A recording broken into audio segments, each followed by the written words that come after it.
L'affaire tragique de la mort d'Émile, retrouvée sans vie l'été dernier, reste enveloppée de mystères malgré des avancées notables dans l'enquête. Bien que des preuves et témoignages aient été collectés, aucune piste fiable n'a encore émergé, laissant la famille d'Émile dans l'attente de réponses. Le suspense autour de ce drame persiste, alimentant les interrogations des proches et de la communauté. Une nouvelle révélation, choquante et macabre, a secoué les esprits. Claude Gilliot, le prêtre ayant baptisé Émile, s'est donné la mort récemment. Avant ce geste tragique, il avait exprimé des doutes sur le rôle du grand-père d'Émile, Philippe Vedovini, dans la disparition du garçon. Selon ses confidences, il suspectait Philippe d'être parfois trop sévère avec ses enfants, allant même jusqu'à surprendre le grand-père en train d'administrer une fessée violente à l'un d'eux.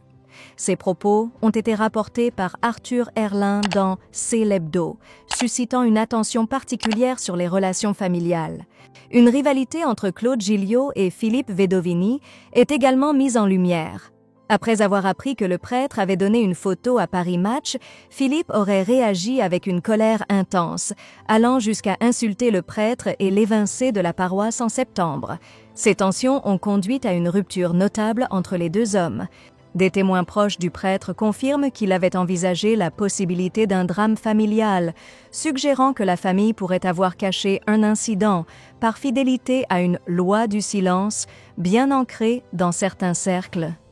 Bruno Raoult, ancien élève du pensionnat où Philippe enseignait la discipline, a révélé que dans cet environnement, les problèmes étaient souvent réglés en privé, loin des autorités. Ce drame, entremêlé de secrets et de non-dits, continue de troubler la communauté. La quête de vérité autour de la mort d'Émile demeure, laissant un voile d'incertitude sur les événements qui ont conduit à cette tragédie.